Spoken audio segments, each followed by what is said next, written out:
Hello and welcome back to the Golden Octagon MMA podcast, number 13. I am Matt Anderson. On the right side of your screen, we have the sleepiest man alive, Dorian Rose. How are you doing today, my guy?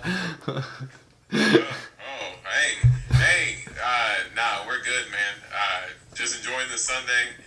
Just got done getting some grass mowed, so I feel a little bit more manly doing that. So, and ready to pod. It's been a little bit. It definitely has been a little bit. Last weekend was Easter, so I gave my man the day off. He has a family. I was still ready to go. He's like, oh man, I forgot it was Easter. But it's okay. We are back here again to talk about the fights that happened last night, the fights that are happening next weekend, and everyone's favorite topic, Jake Paul versus Ben Askren. We're going to talk about it. We're going to give you our thoughts and opinions.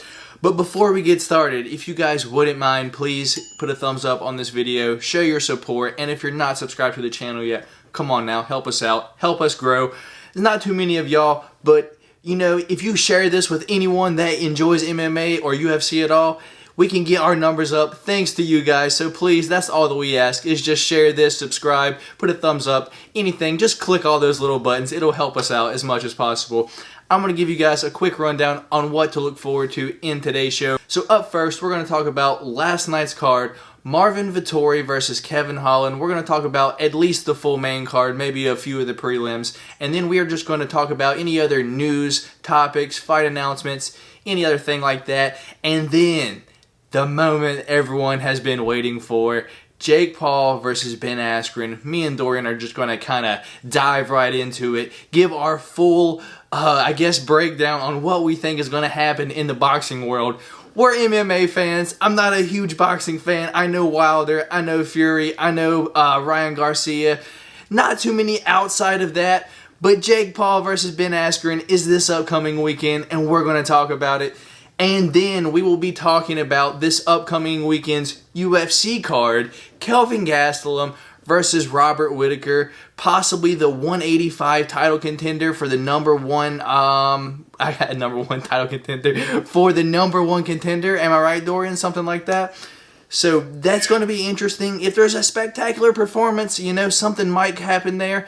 And then lastly, we will be talking about our favorite topic, our WTF moment of the week. I'm going to ask Dorian something this week, something he has no idea what I'm going to ask him, and he has to answer it no matter what it is. It could be MMA or other related, but that is all that we are going to be talking about, so let's get into it. Alright, so up first on today's show, last night's fight card, Dorian. Marvin Vettori versus Kelvin Holland. It was Darren Till, but got changed to Kelvin Holland a couple weeks ago. Darren Till broke his collarbone. So let's run down just the results from the main card real quick.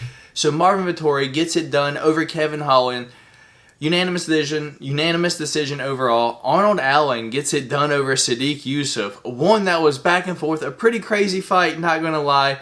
Julian Marquez, sheesh, just putting it on Sam Alvey. Mackenzie Dern, the chess master that she is, getting it done over Nina Nunes now, no longer Nina Ansarov.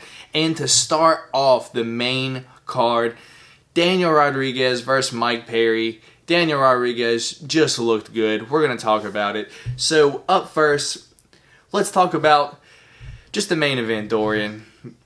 Kelvin Holland versus Marvin Vettori. If it's okay, I just kind of want to just give you a quick thought on just the overall of the fight and how I feel bad right now, like before you dive into this. But right now, my main takeaway from this fight is obviously Kelvin Holland needs to work on his takedown defense, and I think he's going to do that, but it's just he's going to get so much heat for this fight, and I almost feel like there was no time in between the Brunson fight and like fucking this fight, like to prepare.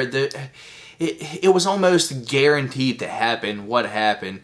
But if you take away all of that, Kelvin Holland is still probably the second most dangerous man in this division. I believe he outstrikes anyone else in this division. That's not easy, man. Kevin Holland is so dangerous on the feet. So I just want to say that just right before we get started. Shout out Kevin Holland. Everyone's going to be like kind of maybe giving him hate, saying, well, he's not that good. And I don't think that's true. I still think Kevin Holland is fantastic. He just has holes that he needs to work on. He's only 28, man. He's our age. He has time. He's not even in his prime yet. There's time to figure it out. I'm still on the Kevin Holland train. I'm still a huge Kevin Holland fan. What do you think about this fight, man? I think to say that he's probably the most lethal striker in the division outside of Izzy, I think that's a little strong considering that Robert Whittaker is still in the division as well. But Kevin Holland is a talented fighter. You could see that he did have more of a sense of urgency in this fight than he did in the Brunson fight, because you could see that he just put in more of an effort to get off his back against Vettori. I just think Vettori was just too strong for him, man. And I think Brunson kind of laid out the blueprint perfectly on how to beat Kevin Holland. And, one of the things, I actually heard a bit of Marvin Vettori's press conference last night, or his post-fight press conference, and one of the things that he had said was when Kevin Holland goes to striking, he gets excited. And Kevin Holland has the range, but he takes away his own range because he gets excited and he starts rushing in. And when he does, it closes off the range that he has on his opponents, and it puts him in a bad position, just like the way he kept getting taken down. And me and you were kind of talking about the fight earlier in the week, and I know we were saying that Marvin Vettori should have won, so he kind of did what really he was supposed to do, and that was go in there, control the fight really from beginning to end, because I think they said on the control time for Marvin Vettori, he had about 20 minutes of control time and had about 13 different takedowns. So I know the takedowns was a record for UFC middleweight division, and that control time was just crazy, dude, to control someone for virtually all but one round of a 5-round fight. I mean, that's a hell of a performance for Vettori to be able to nullify Kevin Holland that way. I just think Kevin Holland obviously just needs to work on his, I think just his takedown defense in general, but it just seems like whenever he gets on his back, he has no get-ups almost. He can do the striking thing like he did against Jacare and land the big punch or whatnot, but it just seemed like every single time he was on his back, you just knew he wasn't going to get up. And one thing you would like to see Kevin Holland do is maybe take some time away, just even if it's just for a couple months, just to try to maybe practice on some get-ups, just to see if that can help, improve his game and all. But overall on the fight, Marvin Vettori ultimately did what he was supposed to do, go in there, control Holland from beginning to end, and walk away with the unanimous decision. Fair enough. And because it's Sunday, one of my neighbors are mowing, so if anyone hears anything in the background, apparently this is what I'm going to look forward to for at least the next 20 minutes or so. So hopefully they're done rather quick, or hopefully you guys can't even hear it, but it sounds like they just hit a rock, so hopefully they stop. All right, so hopefully we're still good. But anyway, as much praise as I had for Kevin Holland for losing, I have as much disdain for Marvin Vettori for winning. Because all week, man, what did he say? Kevin Holland wishes I would take him down, but I'm going to take his head off. Blah, blah, blah. And just all week, Marvin Vettori is the most emotional fighter in the UFC. Name someone more emotional than Marvin Vettori. Like, even when he got hit in the sack during the fight. Why are you giving that reaction? Yeah, you got hit, but why are you yelling like that? It's like he does everything times 10. His emotions are overflowing 100% of the time. That being said, it's like, bro, you talked so much shit all week about how he wishes you would take him down and all of this to give him an easier time, this, and this. And granted, you were on the ground for 20 minutes of that fight. The 5 minutes that was on the feet, Marvin Vettori was getting pieced up. I don't care what anyone says. In the 4th round, right before he shot, I think Holland hit him to the point, and while he was shooting, and almost buckled him just a little bit. I got super excited at that intense moment. I actually messaged you right after, because after that round, Marvin Vettori was getting up and he was like, the biggest breaths ever. Like, I was like, bro, if like Vettori can't get this next takedown, he is in trouble. Like, I actually was, how do I say this? I was still excited for Holland striking in the 5th round as I was in the 1st round. The dude carries his power all 5 rounds, and he's lethal, man. I don't know. There's not many people that has more. I don't know how to say if it's power or just precision, but the dude it just knows the button. He just knocks people out over and over, and he was able to connect. Granted, Vettori does have a chin, yes, but you saw him a couple times. He wanted no parts of the feet he wanted no parts of striking on the feet with Holland because he had no chance. He was just getting pieced up, and here we go.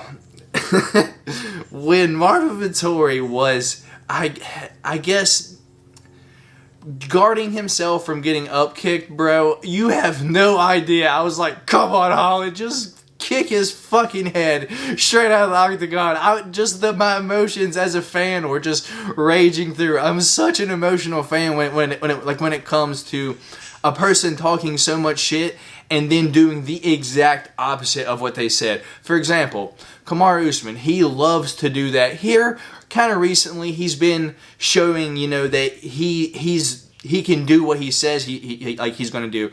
But for right now, Snoozman is still Snoozman until he proves me otherwise over and over again. But I guess overall, man, I'm just really disappointed at the way Vettori handled the fight, even though it was in the cards. We all knew it was going to happen. I was just hanging on for that hope that it just wasn't. But I guess that's all, man. Any rebuttal to my rant there, dude? Yeah, I mean, I guess, because I know we had mentioned that to one another earlier in the week that you had said that, and I even said back to you immediately, highly doubtful that Vettori was going to stand with him. He knew the path of least resistance, and that was getting Holland down to the ground and being able to control him for as long as he could. And as soon as he got Holland to the ground, Holland had no way of getting back up. So, I mean, if you're Vettori, why wouldn't you do that? You might be wanting to plant a seed in Kevin Holland's head earlier in the week to make it seem like he's wanting to stand and bang, but that was the easiest path to victory for Vettori, so didn't surprise me there. All right, off the cuff, what would you like to see Kevin Holland do, and where do you think Vettori goes from here? I think I'll start with Vettori first, because honestly, he's got a couple different options right now. He was calling for a title fight. I don't think that he's going to get a title fight off that performance just because, one, he was supposed to beat Holland, and two, even though the circumstances were kind of against Vettori because Vettori still accepted the fight against Holland, even though Holland was a lower-ranked fighter, I still don't think that Vettori's going to be able to get a title shot off that. But I do think that Darren Till fight can still be there. And I think that arguably, the winner of next weekend between Whittaker and Gastelum, if Whittaker wins, I think without a doubt Whittaker gets a title shot. But then that leaves 3 people for Vettori: Darren Till, Derek Brunson, and Jared Cannonier. I think any of those fights make sense. I think if you want to do one, I think you probably do Cannonier. I think you match Vettori up with Cannonier to see, because I think Cannonier is still number 3 right now, number 4, so it advances, Vettori up in the division. And if he's on a 6-fight win streak with, wins against Kevin Holland and Jared Cannonier, top 10 fighters, compiled on top of his win streak, I think that gets him next to the title shot. So maybe a fight against Jared Cannonier. And then for Holland, I know he's talking before about possibly going down to 170. If he thinks that he can make 170, just for the aspect of wrestling, I know there's a lot of strong wrestlers at 170, but he would be the much bigger guy at 170. So if he really believes that he can make that weight class, I would actually like to see if he could do that, just to try to refresh in some things. Because you've seen earlier in the card, although not a bigger name, Octagon, he's fought at 185. And he ended up dropping down to 170, and not to jump the gun, but he was one of the first fights on the card, so it's the reason why it came to mind. He had a really good performance jumping down from 185 to 170. He was clearly the much bigger guy in there. So I think for Holland, I would like to see, if he really thinks he can make 170, maybe make that and see if he can make a push in the welterweight division, and maybe try to counteract some of the wrestling, because he'll be the naturally bigger guy than most of the guys in that division. Yeah. As active as Holland is, I just kind of want to just see him take off for maybe like 6 to 9 months and just focus on his takedown defense and his get-ups.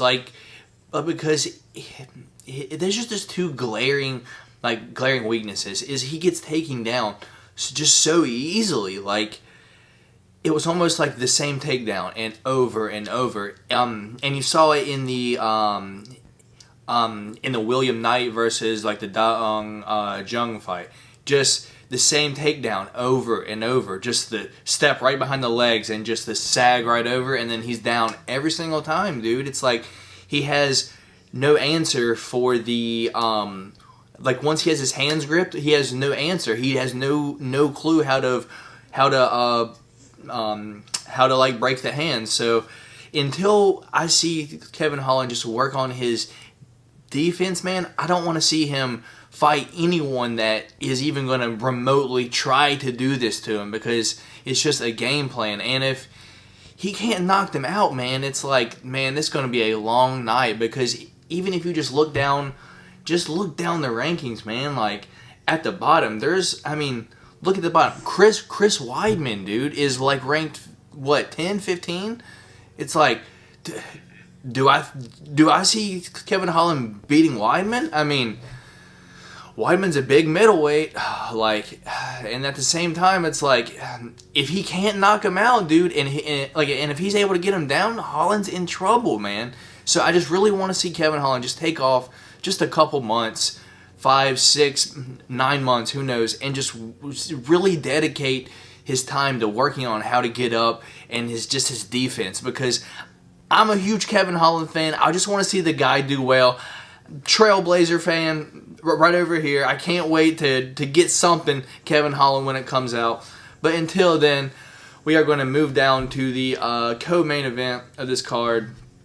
Arnold Allen versus Sodiq Yusuff, man. You are really high on Sodiq Yusuff. I see why. Arnold Allen, on the other hand, is game, man. Arnold Allen wasn't going anywhere. Arnold Allen gets it done by decision at the end, but multiple times I was like, oh, is he going to finish it? Sodiq Yusuff is tough, dude. Tough. The recovery on this dude, he is in incredible shape. If he wasn't, that wouldn't have happened. That head kick would have deaded him, dude. He was on roller skates for a couple minutes, but he was able to recover, come back, and probably win the third round, dude. So I guess I kind of gave you my thoughts on the fight. I just enjoyed the fight overall, but I guess kind of give me your opinions. Break this down for me. Yeah, we were talking about this fight earlier in the week as well, and I know, we were kind of, I think you were kind of questioning, Sodiq Yusuff and Arnold Allen as a co-main event. That's kind of a head scratcher, and I obviously pointed out that I'm a big Sodiq Yusuff fan, and he's put on a lot of good performances since he's came off of the Contender Series. And Arnold Allen, he's a guy who's fought in the UFC actually for a good little bit now, but he's always had a bunch of injuries and been off for a long time. And he's been off for, I believe, about like a year or so. So I thought coming into the fight that Sodiq Yusuff might be able to take advantage of the ring rust from Arnold Allen. But Arnold Allen, man, he's sharp. He's super sharp. Sodiq Yusuff, he's big and strong for featherweight. And when he throws his punches, he throws a bunch of looping punches. Like, he throws a bunch of hooks, but he's coming to take your head off. But right. Allen, you can see, like, he was the more tactical fighter. Just real quick, because I will forget. One thing that I just kind of noticed from the fight, it was almost like Arnold Allen was throwing, he was precise, but it almost like caught like Yusuff's timing off guard. Like, it was almost like he would throw and like Yusuff would block, and then he would almost stop blocking because he was like, where's the shot? And it would hit him right when he stopped blocking, like, every time. So it was almost like he had this, like, slow motion effect to his, like, fucking shots that just threw Yusuf's timing all off. And he kept hitting him just like that, because that head kick, right when he hit him, like you see him, his hands are up, and he puts them down, and then as soon as he does, the ankle just deads him right in the top of the head, and he's on, like, roller skates. Sorry for cutting you off, but you just reminded me, like, deadly, like, what happened. You're great at describing what happened, man. I'm like, oh, it's right in my mind. So, go ahead, man. No, just that Arnold Allen, he's such a precise striker, and a lot of his shots are just quick and sharp. And even though you can say that Sadiq Yusuf, I believe on the numbers, Sadiq Yusuf actually ended up outstriking him. I think he did, yeah. It just came to that. But when it came to the actual timing of who landed the more impactful shots, Arnold Allen in that first round, he landed that big straight left and put Sadiq Yusuf on his butt. And Sadiq Yusuf got right back up to his credit, but Arnold Allen was, like you said, he was timing him up perfectly. And then he timed him up with that head kick as well in the second round. And then for Sadiq Yusuf to come back and win the third round, that was really good resiliency by him. But man, Arnold Allen put on a really good performance, and he really surprised me. And kind of interested to see where this win takes him in the division. Because I believe in the UFC, he's undefeated. He's like 10-0. Now he's fought since, I think, 2013, 2014. A lot of downtime with injuries, but 10-0 in the UFC, that's really hard to do. It doesn't matter who you're fighting against. So kind of interested to see what he's going to do moving forward in the division. Arnold Allen, that is. Fair enough. Overall, a great fight. It definitely deserved that co-main event spot. No matter what I may have said about it, I just wasn't sure, like, why it belonged there. But now I know. In the famous words of Dana White, if you don't know, now you know, So, going down, dude. Sam Alvey versus Julian Marquez, dude. I felt bad for Sam Alvey. I'm not even going to lie, dude.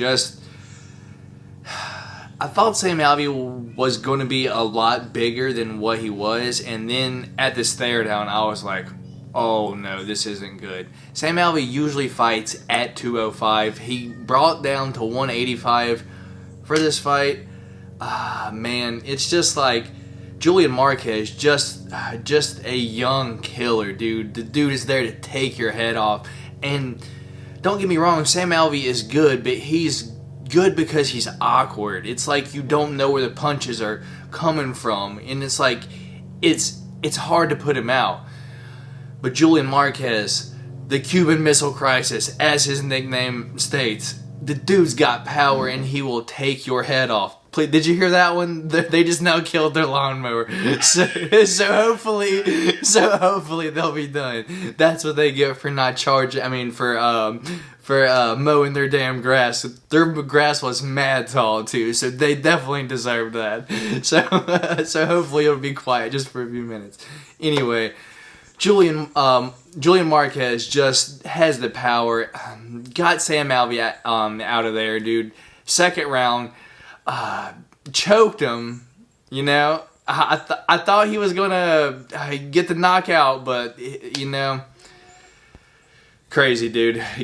Give me your thoughts on what happened here, dude, as the lawnmower starts back up.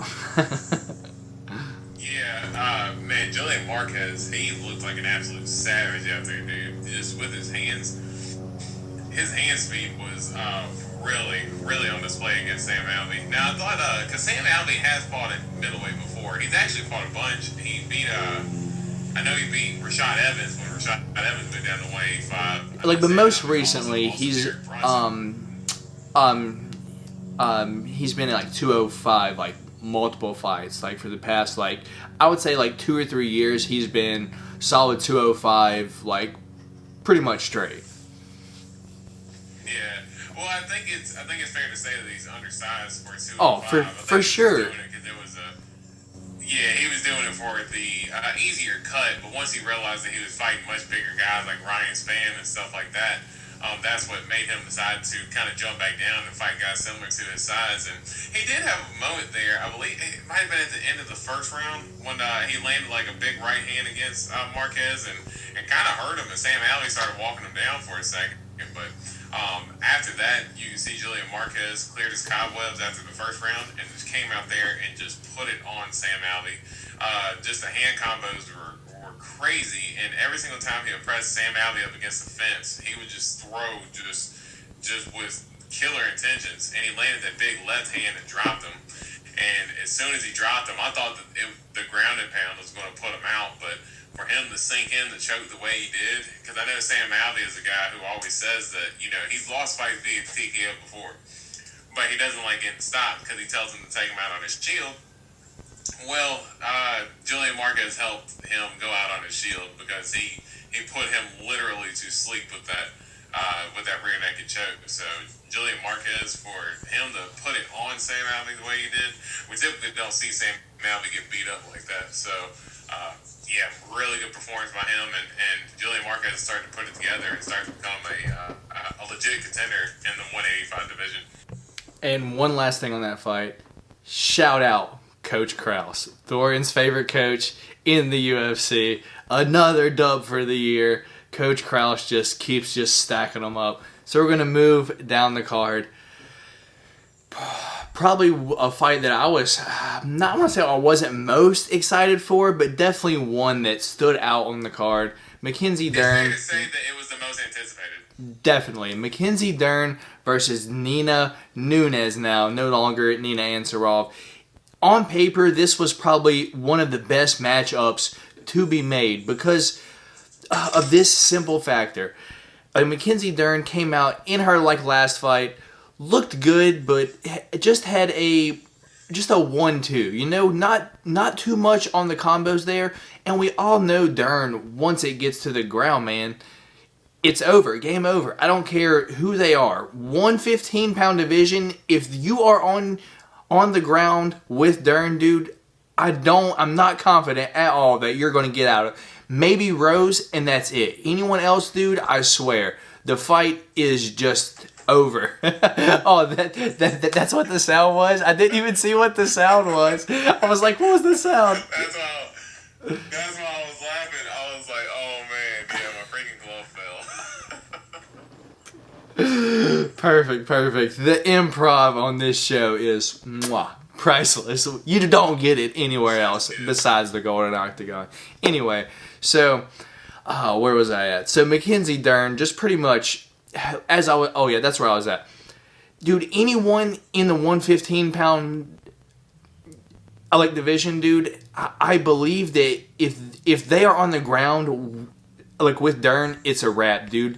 Maybe Rose, and that's it. Everyone else, game over. She is a chess master when it comes to the ground. I would like to see her get a little more crisp on the feet, but what she's doing, did a good job.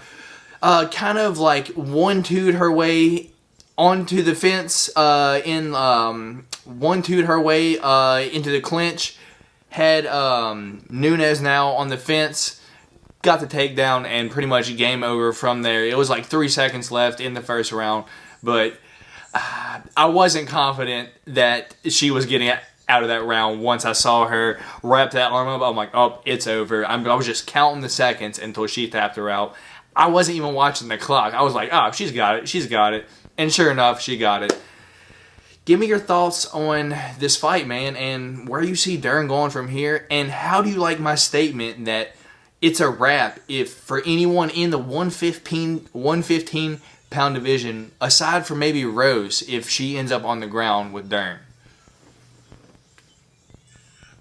I think, and I guess we'd have to see where she's at, but maybe Tatiana Suarez would be the other one. Okay, fair. Yeah.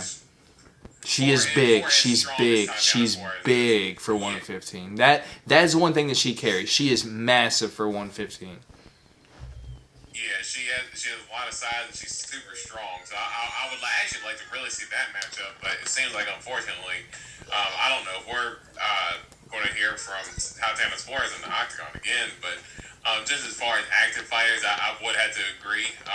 I think Joanna has really good get-ups. Joanna has really good get-ups. No one can really hold her on the ground, but I don't know if she's ever fought anybody with the jiu-jitsu that Dern has, And I think Mackenzie Dern, for her development, man, just for her being able to develop the hands, even if it's just a little bit, you can tell she's not the best boxer in the world, but dude, she is not scared to walk forward and throw bombs. And there was a couple of times in those exchanges where she landed good on Nina when they were exchanging. And one thing that I heard Mackenzie Dern say in a couple of interviews actually leading up to the fight was she's starting to develop more in her game to where she's not scared to get hit. And you can tell in the way she approaches the fight because she knows if she gets it to the ground, it's a wrap. It's going to be over. It's a wrap. Yeah, and then she has enough confidence in her hands to keep walking forward. And one thing she's starting to do too is develop more takedowns in her game. Because I remember when she was fighting Ashley Yoder in her UFC debut, and she was struggling. It was really bad. Yoder down to the ground. And that was almost like why this was such good matchmaking, because Nunes has shown takedown defense. She has great takedown defense. And as you said, Dern's takedowns aren't that good, so it's a battle. Where is this fight going to take place at? How's Dern striking? How's I keep wanting to say Ansarov. How is she after the 2-year layoff? After having her child now, it's like there was so much that went into that fight, and it was great matchmaking. I believe the perfect sequence for just to showcase Dern is this new up-and-coming, star, dude. Yeah, and I think she's starting to develop more takedowns in her game because that one takedown she got to, end the fight basically was early in her career. She would always just shoot for the body lock and try to get a trip.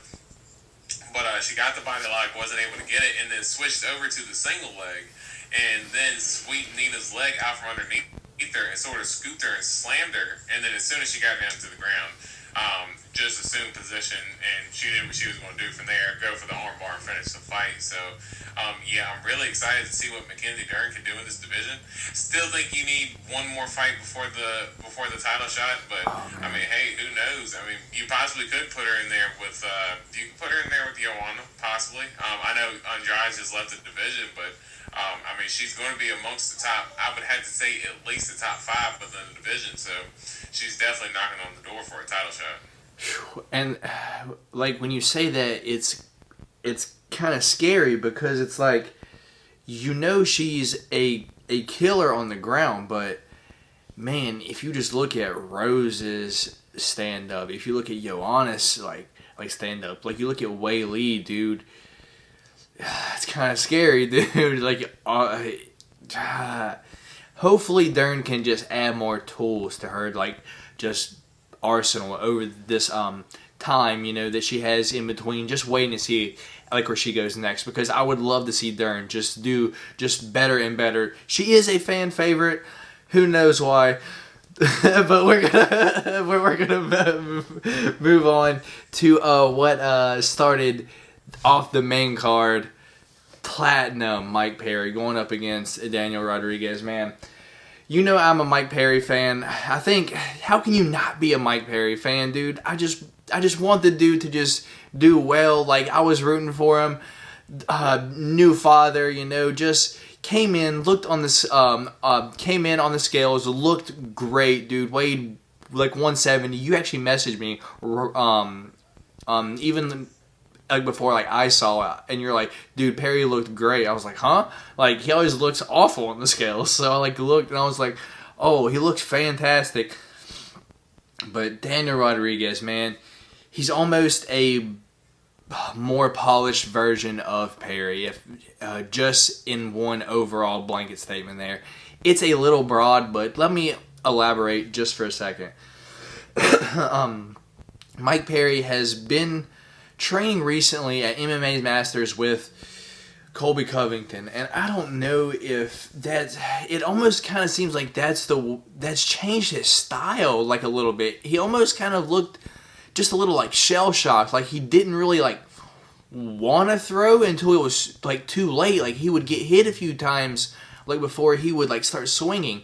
And in my head, just a quick thought, I was like, Mike Perry learned how to wrestle and forgot how to fight. That's just like what it looked like. It was like, man, like Mike Perry used to be a killer, like wanting to take people's head off. And it almost, Mike Perry threw a flying calf kick. Did you see that? He jumped forward like about an inch off the ground and threw a calf kick. Like, Perry, that's not a technique, man. That's not anything. What are you doing? Like, I'm a huge Mike Perry fan, but where's the killer at? Where's the... it was like he was just throwing things that didn't even make sense. Like, it just looked awkward. Perry just looked awkward in there, and he's like usually like this, like tensed up, just ready to go, just throwing caution to the wind. But it was almost like he just stayed tensed up and was like... He was like throwing things that didn't make any sense. There I go getting emotional again, man. As I take a breath, man. What did you think about this fight, dude? Well, yeah, and I did tell you before the fight, I thought Mike Perry looked good on the scale, but I did tell you that I thought, regardless, that it was basically Daniel Rodriguez's fight to lose. And it's just more the style that Mike Perry fights with. And man, I don't know if you watched much of Daniel Rodriguez in his UFC career. Oh, he's quick, precise, polished. He's great. I was hoping that Perry this was a new, improved Mike Perry version. That's just all I was hoping, because I'm a huge Platinum fan. Go ahead, sorry. Yeah, no, Daniel Rodriguez though has never been in a boring fight. Like every time I see that dude is all action. And I think that the reason why it was hard for Perry to get inside and kind of land some combos was because he got his nose broke early in the fight. Well, what's new, though? That's every Perry fight. Every single Mike Perry fight, his nose is broken like this. Well, it didn't really start until the Luque fight, because when Vicente Luque kneed him in the face and then his nose was on the other side of his face, his nose did not start doing that until that fight, which was pretty recent. I believe it was like June 2019 or so. So, I mean, it was pretty recent when his nose started doing that. But, yeah, he got his nose broke again in the fight. And I think it was just hard for him to try to close distance, because every time he would, Daniel Rodriguez was popping him with that jab. And I think that Mike Perry was trying to get the takedowns to try to mix it up, because he knew on the feet Daniel Rodriguez was the more technical striker. He was the more polished striker, and he looked more experienced because he was landing some good calf kicks. He would land the lead calf kick, and then he would follow up with a 1-2. And I know Cormier kept mentioning on the commentating table was that he kept stepping just off the center line and lined Mike Perry up for the 1-2 perfectly. And Mike Perry, it was just as if he didn't see it coming. And he just kept getting nailed with that 1-2. And exactly. Rodriguez just cruised to a unanimous decision, just because Mike Perry, it's like his footwork just wasn't there. And he was just a standing target. And, I mean, if you stand in front of somebody like Daniel Rodriguez, most guys like that, he's going to actually finish. But Mike Perry's so tough, you're not going to be able to put him away with ease. But man, yeah, Daniel Rodriguez, really good fighter. I'm excited to see what he can do next. But just in terms of Mike Perry, just disappointing just to see him, on this sliding scale. And even after the fight, when he made the Instagram post, even saying to himself he used to be great and he doesn't know what happened to himself. That's just kind of a sad statement overall, man. And you just wonder where he's at mentally, especially going in the last fight of his contract. Yeah, but at the same time, that kind of looked, just as a fan watching, I'm just like that's not Mike Perry. Like, that's not how Perry fights. It was like he just wasn't. I don't know. He just, there was no head movement. There was no foot movement. He couldn't get in range at all. It was like, if there was any props to him in that entire fight, is that he got a couple of takedowns, but he also did, he showed that in his last fight too. So, but it's like, he just looks like a totally different Mike Perry. Just it almost kind of felt like he put so much pressure on him. on himself that he like had to win because this was like almost the last fight in his like contract that he was like training like at a new gym and this, but it's like, man, it just looked like it just wasn't the same Perry in there, and I don't know what happened. What do you think happened, man? Like, did it look like the same like Mike Perry from previous as it like did like from last night, or like did it look like something was off there? I mean, he looked a little hesitant, but I think he just looked more hesitant due to what Daniel Rodriguez was able to impose on him, and that was just like I said. As soon as he broke his nose, he knew what that broken nose it felt like before. That's something you don't want to keep getting punched in and make it worse because But he had some major surgery after that. But he would come forward like this still. He just like he's never held his hands up, and he's never had head movement. So in the Jeff Neal fight, when Jeff Neal finished him, Jeff Neal mentioned that Mike Perry walks with his hands down, and that's how Jeff Neal was able to land. But he at least throws. He at least throws usually though. It's like anything that he like threw was like some awkward thing that I've never seen Mike Perry like. What stands out is the flying calf kick, dude. He jumped about 3 inches off the ground and like jumped to kick his calf. I'm like, what are you doing? It was a lead calf kick. Yeah, it's like it doesn't even make sense. Like, I know what you mean, but I still think a lot of it. He did look a little hesitant, but he's never been one to throw combos either. He's always a one-shot killer. Yeah. So he's never been one to put 2 or 3 punches together at once. So when he's throwing his big one to try to land, Danny Rodriguez is able to jab, pull back, wait for Perry's one big punch, and then land 2 or 3 of his own because he's actually willing to throw straight punches. Mike Perry, he doesn't throw a jab. All he does is just throw crazy hooks. He throws some head kicks and stuff, but he's not a technical fighter. And I think just within his last couple fights, people are just starting to expose him. I mean, I'm a Mike Perry fan too, and I love to see him win, but I mean, it's just the honest truth, and that he's not the most technical fighter, and he's just getting exposed in these types of striking battles. Yeah. I guess final takeaway from this fight, I want to ask you one question. You say yes or no. Does Mike Perry fight again in the UFC? Yeah. You think so? He fights his last he fights the last fight on his contract. After that, I don't know. It really depends on what he's going to do in his last fight. But as of now, yeah. Okay. Fair enough. Anything from the prelims, man? Jim Miller, Joe Selecki, Scott Holdsmith, Gamrot, Baja Mendez, Jorgen. Let's just talk about Jorgen De Castro about a minute real quick of like that fight. Jesus Christ, man. Jorgen De Castro's versus Yargos Danhos, man. I had that fight going under a round and a half. I didn't care who won it. Granted, I didn't win like the parlay overall, but Jesus, what a banger. I was kind of worried that Jorgen's last fight, after the first round, it was kind of a snoozer. I'm not going to lie. It was kind of a boring-ass fight, and I was hoping that one wasn't going to be like that. But, man, these dudes came out to throw. Yargos Danho actually knocked out Jorgen De Castro the same way Jorgen De Castro knocked out Justin Tafa, dude. The exact same way. The arm went flying as he hit the ground.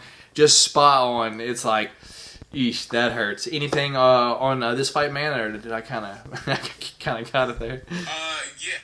Well, no, it was just crazy that the Danho, that he hadn't fought. What they said, 5 or 6 years? It had been a while, yeah. I'm not 100% sure, but it had been a while, yeah. Yeah, I mean, I'm not familiar with Danho. Just hearing the backstory about him going into the fight, that he hadn't fought in about 5 or 6 years, and for Jorgen De Castro to be your welcome back after being off for that amount of time, that's a hell of a welcome back. So for him to come out, look sharp, because you could tell he was frustrating De Castro early. With a lot of the movement that he had, and then for him to land that punch, and you nailed it perfectly. Yeah, that's the same punch that De Castro landed on Justin Tafa when Justin Tafa rushed him. and put him to sleep. Literally the same punch. So for Danho, that was a hell of a knockout, dude. Whew, fair. Did you watch I like the Willie Knight versus I like the Da Un Jung fight? If you didn't, I'm just gonna give you, dude. I'm just letting you know, Willie Knight looked like Kevin Holland out there, man. Is just over and over and over. He had no answer for the takedown, the same takedown over and over and over. The difference is Willie Knight is a brick shit house, as you've said before. So when he wanted to get up, he just got back up. But the dude is so big, after a while he just got tired. It was a decision at the end, but man, Willie Knight was dead tired by the end of the fight. He had to, man, I wish I could see how many takedowns was in this fight. I wonder if I can see just real quick. That's striking, knockdown, submission attempts, significant strikes by position. Da Un Jung was 8 or 9 on Dude, he, takedowns. like, just over and it was the same takedown. He would step right behind his leg and just sag him over on the ground every single time. He had no idea, he had no idea what to do. And the funny part was, Willie Knight would be going for a takedown and still get taken down just like that over and over. So it's like, I just felt bad for him. He was trying, but man, the size difference in the two guys. Willie Knight is a huge, just jacked guy, but he was so much shorter than Da Un Jung. It looked like by a damn foot. It looked like they could be in 3 different weight classes. I to be honest, but overall, Da Un Jung just putting on a wrestling clinic over Willie Knight. All right, man. Is that all that you want to talk about from this past weekend, man? I think the last one that I wanted to mention was the Gamrot versus Scott Holtzman, because that was a really good knockout by Gamrot, and I know that he's been training with American Top Team. One of the Polish guys. I know they said Joanna is a big advocate of this guy. From the same area, trained at the same gym with one another, and for him to put away Scott Holtzman, Scott Holtzman, that dude's he's tough as hell, man. I know he's a former hockey player, so he has the fighting background. Maybe not to the extent of high martial arts for a long time, but he's played at high level sports for a long time, and for him to for Gamrot to put away Scott Holtzman in the way he did was definitely impressive, and excited to see what he can do moving forward in the division. That being said, we will just move right down our topics list and just talk about a news segment and just fight talk overall, man. Just fights that have been announced and just everything like that. So just real quick, we didn't, because we have took a few weeks off, we didn't get to talk about a few things. So I just want to just step back just a couple weeks. We've got the return of Miesha Cupcake Tate. I like to call her the Cupcake. Dorian's the favorite thing. He laughs so hard when I go, the Cupcake. So, the Cupcake returns, dude. Give me your thoughts, dude. Going up against Marion Renault in her retirement fight. So, is this a good matchup? And do you really see the Cupcake challenging for the title at the 135-pound division against the Lioness, Amanda Nunes? I think for Miesha, for her having the time off in the way that she did, she was able to kind of go away from the sport, start a family. When she left, I think she was still only 30, 31, so she was still fairly young when she ended up leaving. And she kind of started her family, did her thing, but they said that she's been training a lot, been around the sport the whole time, so the hunger sort of started growing the more that, she was watching more fights and stuff. So she ended up, I guess they said that, she had mentioned that she was ready to come back, and Dana basically texted her and said, hey, come home. And I think that Marion Renault was actually the perfect matchup for her, because you don't want to throw Miesha Tate right into a title shot after being off for, I believe, since 2016, so 5 years for her as well. So yeah, I don't want to see her thrown right into a title shot. Win against Mary Renault, and then just kind of take it from there. I don't need to see Misha taking a title shot immediately, but pretty good news overall for the bantamweight division. That you get an old face within that division, someone who is recognized as one of the pioneers of the division. And I think the Mary Renault fight is actually a perfect matchup for her, as Mary Renault is actually in her retirement fight against Misha Tate. So. Good matchmaking overall by the UFC on that, and excited to see Misha come back. Fair enough. So, just like you, I think like the matchmaking is great matchmaking. It isn't something that puts her back into the top 5 of the division like just right away. So that is good, because I don't know if I do want to see her challenge for the title, just because she just looks like. There's a lot of tough girls up there, man, and I don't know if she beats Holly Holm again. I don't know if she beats GDR at all. She sure as hell isn't going to beat Amanda Nunes again. So I do think that this is a great fight for her to come back to. That being said, we will move down to the next topic. The tough coaches have been announced. My boy T-City, Brian Ortega, going up against Alexander Volkanovski. This fight was scheduled a couple weeks ago on the Francis versus Stipe 2 card, but Alexander Volkanovski ended up getting COVID. The fight got called off. A couple weeks later, fast forward, they are the tough coaches for the upcoming tough season. Give me your thoughts and opinions on the coach's choice, and is it a good one, man? Of course, stylistically for the fight, I love the fight just with Volkanovski being the technician in the way that he is, also carrying power in his hands, really good striker, really good timing. Even for him to be the shorter fighter against most of the fighters that he fights, he's really good at managing distance. And then, of course, Ortega with his jiu-jitsu and just his unorthodox striking, I think that creates for a great matchup for the fight. For the tough coaches, man, you could not have chosen 2 blander personalities to throw in there. Now, I think as far as likability, I think both fighters are obviously likable, but in terms of the excitement that we like to see on the Ultimate Fighter, sort of similar to Cody Garbrandt, TJ Dillashaw, sort of similar to Chael Sonnen versus Wanderlei Silva. You want kind of friction between the coaches. I don't think there's going to be much friction between Ortega and Volkanovski, more handshakes than anything. I know they've been talking about it for a little bit. I'm still actually surprised to see the Ultimate Fighter making a comeback, considering that the Contender Series is doing as well as it has been.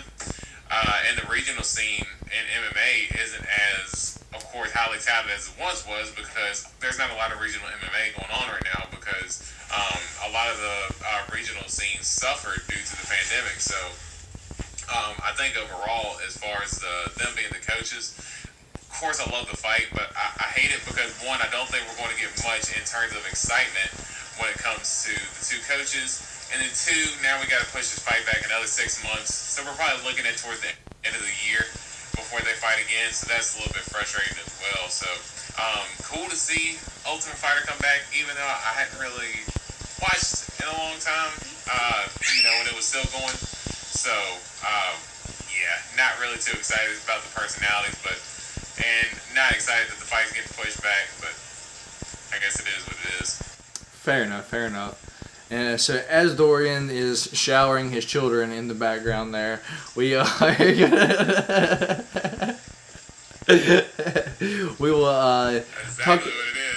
talk about this just real quick, dude.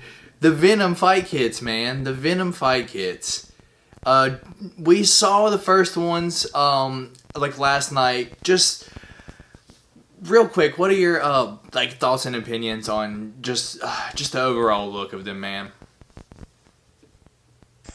I know when we were talking about it initially, I was trying to mute my mic. It's alright, man. Don't even worry about it. By this point, if our fans are still watching it, they know that sounds go on, things fall, things turn off. It is what it is. If you're a fan of this show, you know. as Max Holloway says, hey, it is what it is. Authenticity. Authenticity. But I know we had talked about it. We had talked about it earlier in the week too. And man, when I seen the fight kids, I think it was who was it? Aljamain Sterling, Ortega and Kay Hansen. Kay Hansen. That's who it was. I couldn't remember the women's fighter who it was, but yeah, when I don't know why they used her for that. They could have used so many more people for a face. Like, I get Ortega, cool. Ortega is I don't know, a male model, so that makes sense. Aljo, newly crowned champ, okay, cool, get it. Man, Kay Hansen, I probably would have went Macy Barber, just Wei Lee, but for a blue fight kit that like they were trying to showcase, maybe I don't know, dude. There's so many other people. Kay Hansen is not who comes to mind when I would have thought of that. But, you know, it's just the fight kit modeling. Sorry, go ahead. Yeah, no, just saying that, you know, when we said that earlier in the week, we were talking about it, I wasn't too big on the kit because I was like, honestly, it looks like Reebok, but worse. Yeah, it's pretty much the same. Now that I've seen it, I guess just because it just looks different, I'm starting to like it a little bit more, and I think it's just because where it's different. It's more than you know what Reebok was doing with the uniforms initially, and I think Venom, you know, they've been around MMA for a long time. They were big sponsors of fighters back in the UFC when the UFC allowed their fighters to wear the sponsors on their shorts and stuff like that. So Venom has been around the sport for a super long time. So I think that, you know, they're going to be able to style out the fighters better than what Reebok was able to do. And now that I've actually seen the fight kits on the fighters mid-fight, I've actually came around a little more, and I'm starting to actually like the Venom kits now. Just depending on, you know, how I guess they associate, you know, each country with each fighter. I kind of know that, you know, Reebok let them go rogue. You know, Ryan Spann, I believe he's from Texas, and he was wearing like Brazilian shorts his last couple fights. So I know Reebok kind of let the fighters do what they want. So, but other than that, Venom, the fight kits look a little bit better now that I've actually seen them in action. I can't lie. To me, it just looks like a. How about this? Like on the old Madden games, like when you had to create like your uniform, like for your team, it just looks like you went from robotic, clicked down, and it went futuristic. Like it just looks so similar to me. It's like I see like a difference. Cool. I was just a fan of the fighters being able to have their own shorts, just whatever they wanted. Yeah, I understand like the ads, like and everything can get ridiculous, but if you just narrow it down, like, hey, you can have 3 ads, like that would make this so much easier. But I guess for now, you know, Venom looks cool. I want to see Thug Nasty shorts before I make any rash overall, any other like decisions like beside that on the fight kits. But okay so far in my opinion. Last topic of the news before we start talking about announced fights. So it'll be a perfect segue into that. Sugar Sean O'Malley whipping up his old Nissan Altima, calling out Dominic Cruz, swishing it in the background, you know, because that's what he does. That's what Sugar Sean does. He don't miss. Swished it. Called out Dominic Cruz. Is this a good call out, man? And I don't want to say I called it, but I was like, damn, one of these 3 people in this boom, boom, boom is going to be Sean O'Malley's next opponent. And you're like, I don't want to see him fight Dom Cruz. Hopefully Marlon Moraes. It looks like Dom Cruz is that guy, man.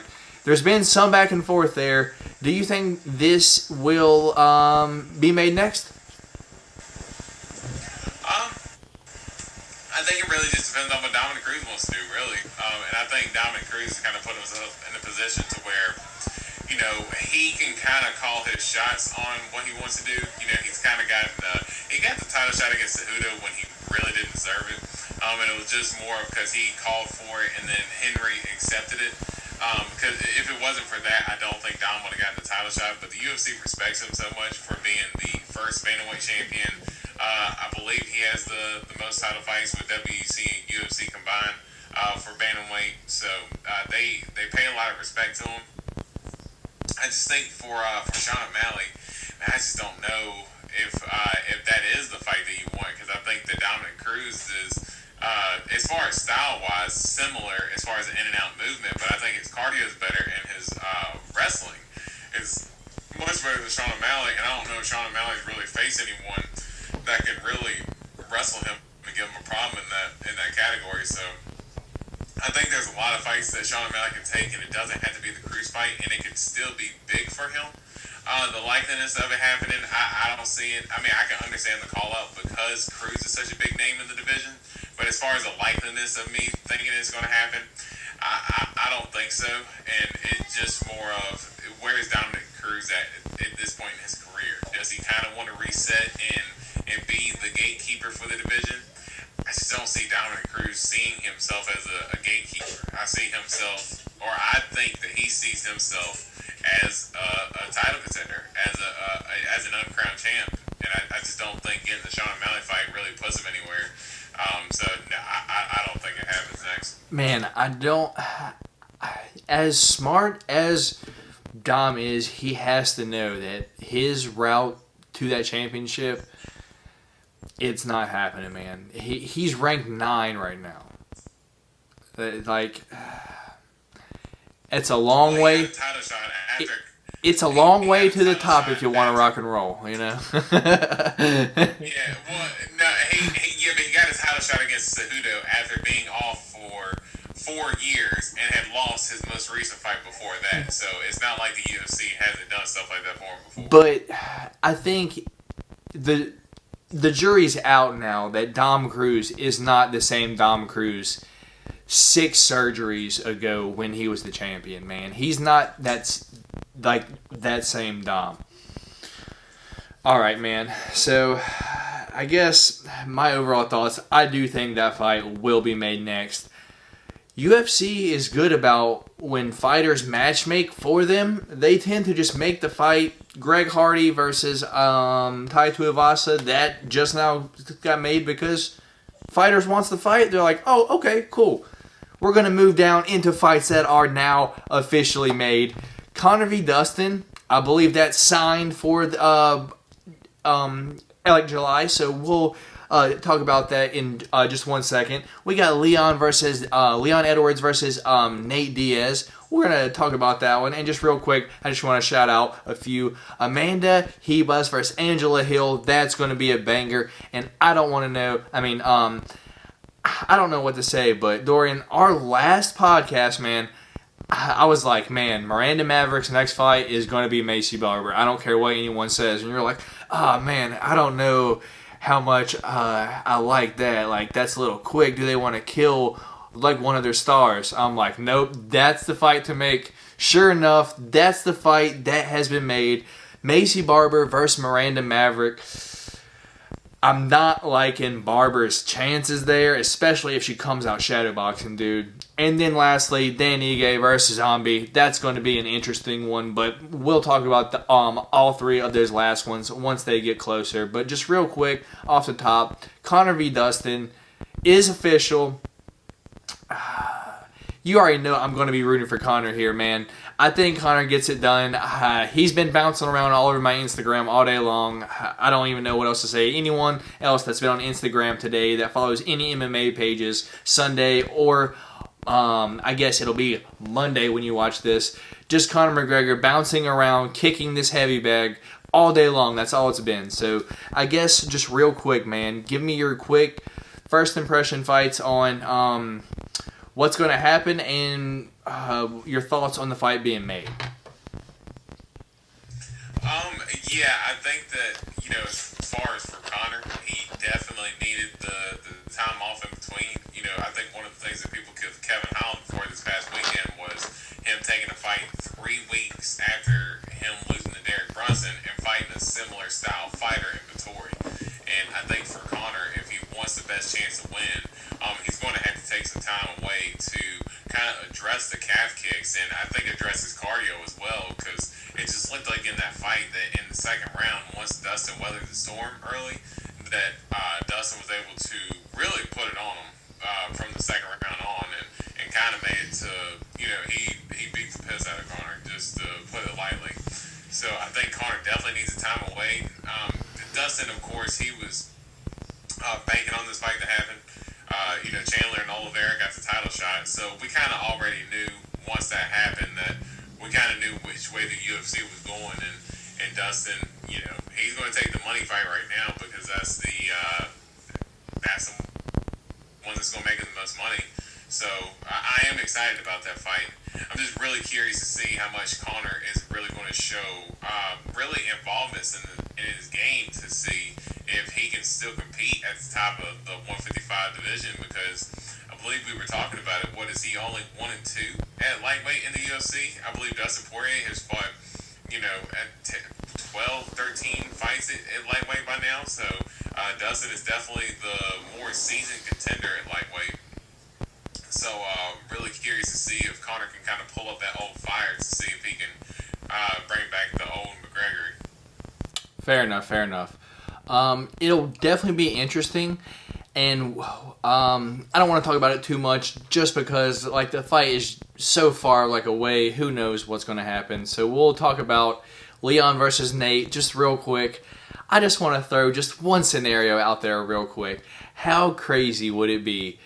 This is completely off the wall, because I do think Leon's going to mash Nate Diaz because he just looked so good, but Nate's tough. But how crazy would it be if Jorge beat Usman, Nate beat Leon, and we had a BMF 170-pound title belt unification for the BMF 2 and the championship back together? Imagine if Nate won that fight, and then you get Conor versus Nate 3 at 170 for the 170-pound division. If I was a writer, dude, and this could be written out, how much money would I have just made the UFC? Billions, dude. That would be the best storyline of all time. In a perfect world, that would be amazing, but I don't see it happen. As I said, I do think Leon is probably going to beat the brakes off of Nate. Give me your early thoughts on this fight, man. I actually echo the same opinion, and I do not think I appreciate Nate's toughness and his guts to be willing to take on such a tough fighter like Leon, and for Leon to not have the big name either. I think the big thing that and of course we'll talk about it more when the fight comes up, but really the big thing for me on this one was that it's a 5-round non-title co-main event on a pay-per-view card. So I really think that is going to be an interesting turn in terms of, are we going to get fights like these more often in the future? So Nate, you got to respect his toughness, man, and that dude has just managed to change the game in more ways than one, because let's not forget, he was the one who came up with the BMF belt, and then the UFC put it on the line for him. And he was the one who was saying that he wanted to be a 5-round. If he was going to be a co-main event, he wanted to be 5 rounds. And look, the UFC has done it again. So a lot of people play Nate Diaz to be stupid, but that dude is smart, man. Just waiting on Nate Diaz 165-pound championship, dude. I'm just waiting on it. It'll happen eventually, man. It'll happen. Yeah, man, we can only hope for that. But I think early fights, I think it's a really bad matchup for Nate. But just for Nate to kind of be able to pull the strings and kind of, and he compromised with the UFC enough to get enough of what he wants to do business with him and come back and fight. So I appreciate the guts and the witty to be able to get a 5-round co-main event on a pay-per-view, and good for Nate, man. Okay, and lastly, everyone's favorite topic. I know all of you that have been watching, you've been waiting for when are they going to talk about Askren versus Paul. It's right now. It's time. Jake Paul versus Ben Askren, man.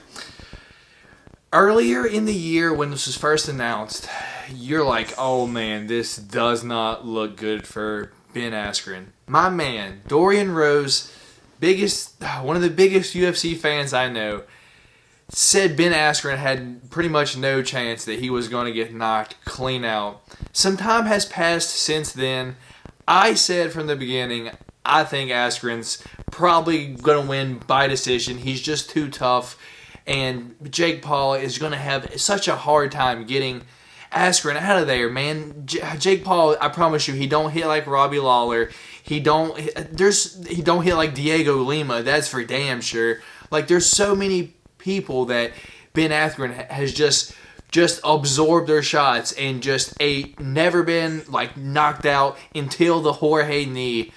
He's just been flawless every time. So it really gets to me. I don't understand what people are seeing when they say that he's going to knock Ben out.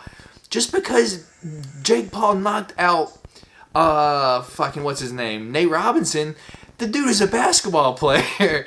He doesn't do this for a living. Ben Askren gets punched in the face for a living. I don't see Ben Askren getting KO'd. If anything, this fight is going to decision, or Ben Askren will get the finish. And you see the shirt here. Ask for Askren. I'm about to take this and put this as my screenshot right now, because you know I'm going with the funky one. Ben Askren gets the dub this weekend, man. Give me your thoughts. Has your opinion changed yet? Since earlier, before it was announced, since all the press conference and all that, has anything been shown your way? Because I've been Askren this whole time, and I see people starting to hop on the bandwagon when it's getting down close to the end here. I heard a lot of, oh no, this ain't good. And I'm like, oh, I'm just waiting on it. People are going to change their minds once they realize that Ben Askren is no slouch. He's a tough guy. He's not going to get knocked out. Go ahead, man. I think it's a little strong to say that I said that Ben Askren didn't have a chance. I said it's a little scary because he's jumping out of his element. Because you did say that he was going to get knocked out, though. You did say that he was going to get knocked out. I said he potentially could because he's not going to have the wrestling element. Okay. Because, yes, he fought Robbie Lawler, but when Robbie Lawler was connected on him, what was he able to do? He was able to get the Bulldog choke. And although, people will say that he didn't really submit him, he was able to get the fight down to the ground. Same thing for Douglas Lima. He was able to get Douglas Lima down to the ground and control. For this, he's not going to be able to have that ace in the hole for his wrestling, so he's going to have to rely on his hands, which he has never done before in his MMA career, ever has he relied on his hands for him to win a fight. So I think for that, it's going to be very scary for him going into the Jake Paul fight. I do think that after seeing the press conference, so the press conference did change. So did like the press conference sway your opinion, no matter how much, one way or the other? Like, did it change your mind at all on what you thought might happen? Yeah, it did. It was due to the fight experience. You can see that Jake Paul wasn't really used to that type of environment, being in front of a crowd, being in front of press, being asked questions about the fight, doing the face-off with Askren. He was super emotional getting into it, and Ben Askren was just his calm, normal, goofy, funky self, as people like to call him. So you can see that just when it comes to that fight experience overall, it's just not even close comparing Ben and Jake. I think that, man, really the big thing for Ben Askren is just being able to survive. I think, what is it, an 8-round fight? I know it's under 10 and it's under 12, and that's what I was thinking. I'm really thinking Jake Paul is gonna gas by round 3 or 4, dude. He's gonna be too emotional, and that's why I said Ben maybe even get a finish, dude, because Jake Paul is just standing there. Can you imagine Jake Paul on the ropes just completely gassed, and Ben doing his jabs from his fucking chest knocks the fuck out of Jake Paul? Can you imagine a KO from Ben Askren, but chest jabbing fucking Jake Paul? That would make my fucking night, dude. I would be like, let's go. I would hope that Ben Askren got on his back and chanted USA.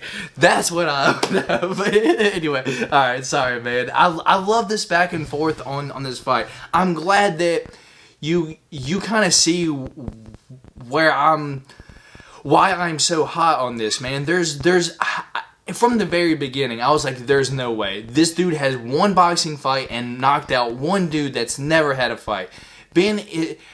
At most, it will go, at least, this will go to decision. He's not going to get knocked out, and everyone is so sure that Ben Askren is going to get knocked out. Even kind of like the, Jorge, I know Jorge is going to talk shit on like Ben no matter what, but even Mike Perry was like, yo, Ben's kind of in trouble, but after you watched Mike Perry last night, I think Ben Askren might have outstruck Mike Perry last night, dude. Like, that wouldn't have been too surprising. We're not even going to get into that, man. Anything else on this Jake Paul versus Ben fight? And overall, dude, who do you think gets the dub here? I'm going to go Ben, and I'm going to go decision. I think finish is going to be too strong. I just don't think Ben has the power in his punches. I think he punched like he's doing the lean with it, rock with it. Yeah, he definitely punches like. Yeah, he definitely. Yeah, he definitely punches like he's doing the lean with it, rock with it. So I definitely don't have confidence in the power in his hands, but I do think that he's going to be able to survive early. Jake Paul having a adrenaline dump, and he just goes to a decision. Fair enough. So I'm glad Dorian has came over to the right side, as he should have. So we will move on down to this weekend's fight card. We're going to get here, man. Robert Whittaker versus Kelvin Gastelum. There is a shit ton of fights on this main card here, man. So, you know what? Let's just kind of make it fair, man. Let's go 3 here. Let's go Rob Whittaker versus Kelvin Gastelum. Let's go Andre Arlovsky, Chase Sherman. And let's go Luis Pena versus Alexander Munoz. Those are 3 pretty random ones. 3 that will probably stay on there. Do you want to add 2?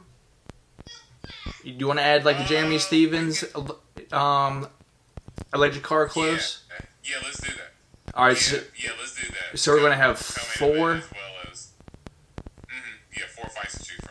All right, cool. All right, so just say at the beginning here, just our picks. Try not to break it down. I know it's so tough because you just want to be like blah blah blah blah. This is why blah. So right here at first, Kelvin Gastelum, Rob Whittaker. Man, how can you not go with Rob here? It's just I'll get into it. Jeremy Stevens, Dakar Close. Jeremy Stevens, who the fuck is that guy? You know, that guy is who that guy is. Jeremy Stevens, I think Jeremy Stevens gets it done here. So Rob Whittaker, Jeremy Stevens, Andre Arlovsky versus Chase Sherman. I'm not going to count out Andre Arlovsky anymore, dude. I'm going Andre Arlovsky for this one. Even though Chase Sherman is a tank, as his name implies, just a little bit. But lastly, we're going the violent Bob Ross versus Alexander Munoz. You know I'm going with the violent Bob Ross, man. So out of those 4 fights, man, give me your picks real quick. Yeah, I think I'm going to go Whittaker as well. And then Jeremy Stevens, Jakar Close. Give me Jakar Close on that one. I think he's going to be able to eke it out. Man, yeah, I think I got to go Arlovsky. Really? That's surprising.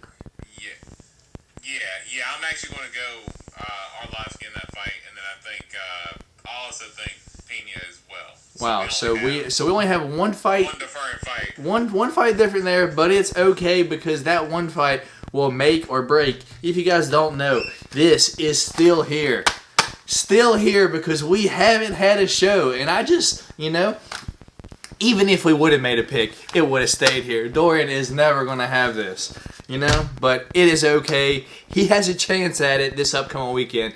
I guess So our only option, it is all going to ride on the Jeremy Stephens versus Jakar Close fight. That's the one fight that this title. So you better hope Jakar Close can win you the Pick Champ of the Week title, man. Because if not, it's staying here. So that being said, we're just going to kind of just take a quick dive into these fights, man.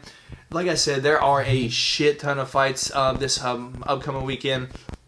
Real close. Starting off the night, prelims, it doesn't matter. When someone is from your hometown, as Tony Gravely is mine and yours, dude, you have to root for him. Tony Gravely starting off the night against Anthony Burchak, I believe that is his name. We are going to be rooting for him. I'll definitely be watching in the first fight of the night. Go Tony Gravely. Probably getting 3-4 takedowns. I'm going Tony Gravely by unanimous decision here. Quick thoughts on this fight, or just go Tony Gravely. Go Tony Gravely, man. Yeah, absolutely. Hold it down for the 5-4-0. So yeah, Tony Gravely, and I think the same thing. Give me a decision win. Fair enough. Oh, here we go. Zara Fawn is it her UFC debut or her second fight? I'm not sure. Prior boxer. She is a little bit older, but girl has hands. Going up against Jose Nunez. She doesn't have a picture on the UFC site, if that says anything. So Zara Fawn probably about to beat the brakes off of this girl. The return of Gerald Meerschaert after getting K'd the fucko by Khamzat Chimaev, going up against Bartosz Fabrynowski. Jessica Penne, man, how long has it been since she's fought? I didn't even know she was in the UFC still. It's a long time. Yeah. But yeah, I hadn't seen her. Oof. It's been a while, right? Yeah. And Alexander Romanov going up against Juan Espino. Juan Espino, a heavyweight to watch out for, man. These Spanish dudes, I don't want to say they're taking over, but they're definitely making their name for sure known here in the UFC. And the main event of the prelims, Tracy Cortez going up against Justine Kish. I'm going to be honest, dude. I keep seeing Justine Kish, but I can't remember any of her fights. Literally ever. I don't know if I've seen one Justine Kish fight. But I see her often. The one that you might remember is that she fought Felice Herrig and had some what looked like brown substance coming out of the back of her fight shorts. Okay, fair enough. When she was fighting. Okay, all right. So you know what? Maybe I'm glad that I don't know who Justine Kish is, and I don't remember any fight that she's been in. You know what? Thank goodness. I'm glad I don't know who she is. You know, Dorian knows who she is. Dorian's like, oh yeah. Man, I wish I was in the Octagon afterwards so I could clean it up. I'd be in there. Yeah, she had that brown substance fall off her pants against Felice Herrig. Google it if you don't know what I'm talking about. I think I'll pass, man. I think I'm gonna pass. I guess it's worth a look. Yeah. So that is the prelims. We just now went over it. I like the main card. So just real quick, man. Any fights that you just want to just talk about just for like a few minutes, like before we jump into this WTF moment of the week? Yeah, I think similar to what you said, seeing Zara dos Santos finally see her make her debut. For some reason, I thought that she was going to fight at women's featherweight. I didn't realize she was fighting at bantamweight, but yeah, excited to see her. I thought she was also going to fight at 145 too. Maybe, who am I thinking about? I don't know. Anyway, I'm sure we'll find out sooner or later. So Zara Farm, go ahead. Yeah. So that's the same one that we're thinking about as far as her being the boxer coming off the Contender Series. Yeah, I'm excited to see her put on her performance. And seeing Abdul Razak El Hassan, his last couple fights, he actually fought at welterweight, but missed weight both times. He's actually fighting at middleweight this time. I just seen it on the fight card. So interested to see, if he's going to be the smaller fighter going into the fight, because I know at welterweight featherweight, he was shorter than a lot of fighters, but he was definitely a lot stockier. So, excited to see where he's at. But of course, the main event is going to be the fireworks, and I'm really, just interested to see where it takes the winner, because the winner of this main event could possibly get a title shot. So, solid night of fights overall, and excited to see it. Okay, so let me ask you this question again. Is there any fights on this card that you want to talk about before we move on to the next topic? So that being Rob Whittaker, Kelvin Gastelum, Jeremy Stephens, Jakar Close. Do you want to talk about any of those, or do you just want to wait until next weekend, until after they happen, and then talk about them? I mean, really, just more just the main event, and it's more just of kind of like I was saying, just where it really takes the winner moving forward in the division. Because I think if Whittaker wins, I don't see how there's any. How is he not next? Doesn't get a title shot. How is he not next for the title shot? Yeah, I mean, for him taking out Darren Till, and then literally a month later, like it was like a month and some change later, he went and fought Jared Cannonier and took him out too. And then if he fights Kelvin Gastelum and does similar work to him as he did to Cannonier and Darren Till, there's just no way you deny him a title shot. And I think Kelvin Gastelum, him coming back, he was the fighter who pushed Izzy the most out of anybody in the UFC. So I think that, possibly he could possibly get a title shot if he ends up having an impressive performance against Whittaker. So really just excited to see what sort of clarity we get in the middleweight division off the results of this coming up weekend. Yeah, even if Rob wins, I don't see him beating Izzy. I don't see Kelvin beating Izzy.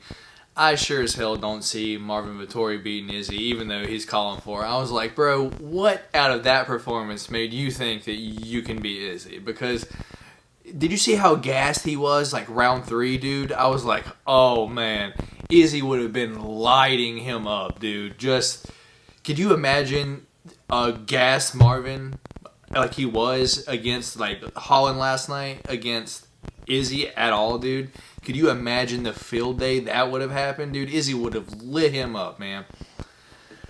So, I do think Rob probably going to be next, even though I don't like his odds. I know you're just happy that Darren Till is not next. I'd be like, ha, I'm glad you broke your collarbone. I know Dorian's just super happy over there.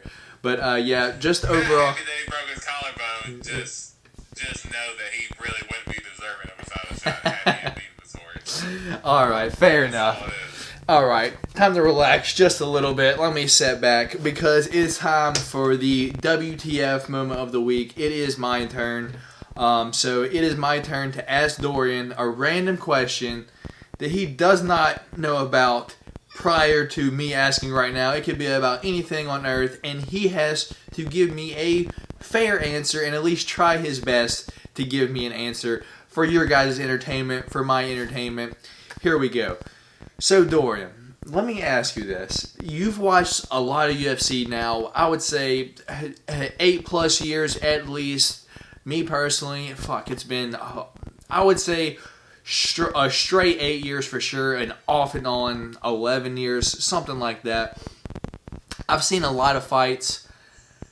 What is there one fight that you can just look back to that doesn't get enough credit, like for being probably one of the best performances that you've ever seen, that you wish that if that fighter from that night went up against anyone currently, like they're currently like fighting, that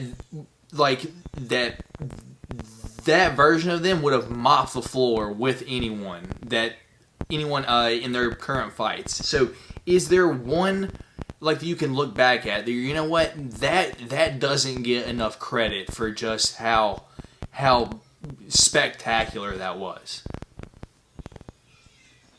Man, really put me on the spot because imagine starting off the show not knowing what I was going to ask you because I didn't know if it was my week or your week. So imagine coming up with that throughout the show while talking to you. So pat on my motherfucking back. I'll take that.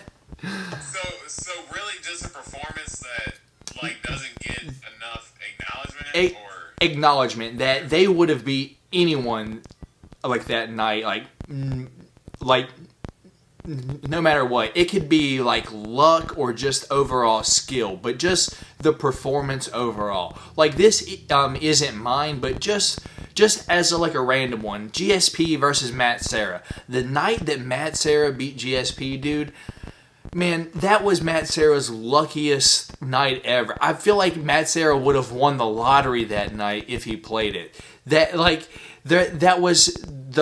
He hit him with every punch. It was a spectacular performance.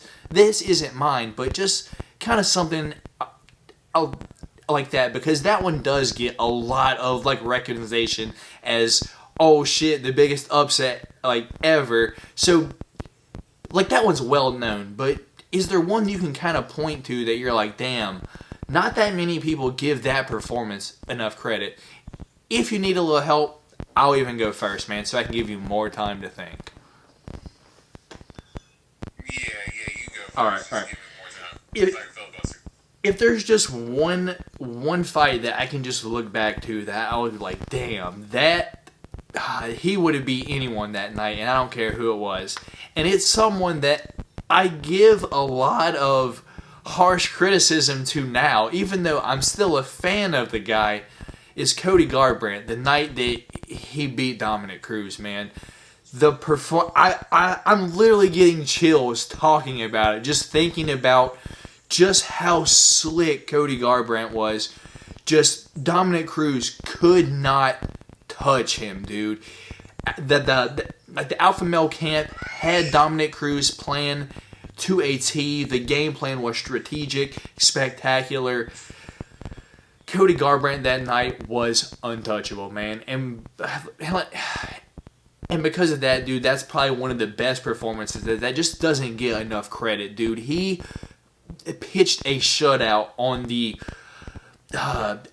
what was known at the time the greatest 135-pound champ, the only 135-pound champ, and he pitched the shutout against them, and it was just, I can just think back to it, and as I said, I still get chills just thinking about when you see Cruz miss and Cody just step back and no.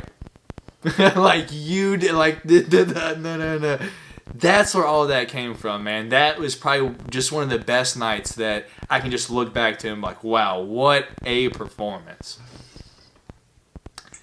I guess when you put it in that perspective, I guess kind of thinking about it, man, I would have to say probably, and I know, because it's going to get a lot of acknowledgement, so it's not like, it's not that it wouldn't get a lot of acknowledgement, but probably the Amanda Nunes, Chris Cyborg, man. Oh, dude, yeah, you're right. It's like...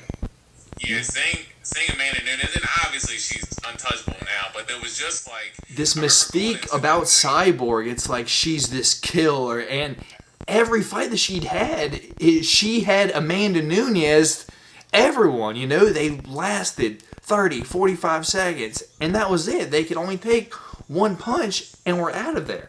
So that's a great answer. That's just also something that you could look back to, and you're like, Jesus, dude, that was just one of those nights that's like the mystique that Cyborg had around her, and for Amanda Nunes to just, and for a few seconds, they were winging. Cyborg was hitting her back. I was like, oh shit, we got to fight. And then, but just... They got into it.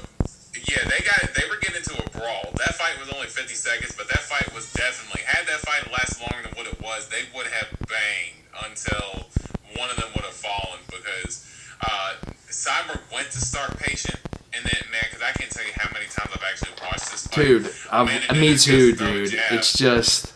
Yeah, Amanda Nunes goes to throw the jab, she throws a leg kick, and when she hit Cyborg with a leg kick, she knocked her off balance, and then she hit Cyborg with a 1-2. And as soon as she hit Cyborg with a 1-2 off the leg kick, Cyborg got pissed, because she hadn't been hit like that probably since early in her career. Or when she trains, she goes like... to walk Amanda Nunes. Yeah. With Clarissa Shields. Yeah. Yeah, so, she probably hadn't been hit that hard in, an actual fight setting, though, and probably since her first fight that she had lost.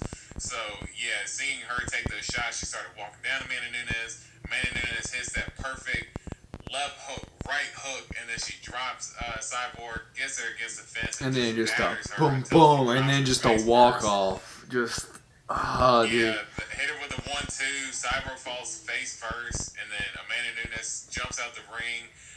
Joe Rogan and Dominic Cruz are absolutely losing their mind. The classic Yeah, picture, Joe Rogan and dude. Dominic, The classic yeah, picture. that. Just seeing them go crazy, and then John Anik kind of, going crazy. And like you said, the mystique around Cyborg was that she was unbeatable, and this where Amanda Nunes is going there and make it look as easy as she did. Man, it still gets me hyped to this day. Man, just Amanda Nunes is just so good at just hitting just right on the end of her punches. Just right, the very end just seems to be where they always are. Just there's so much power when you get it to the very end of like that, dude. But man, great answer. I like to think that was a semi-decent question.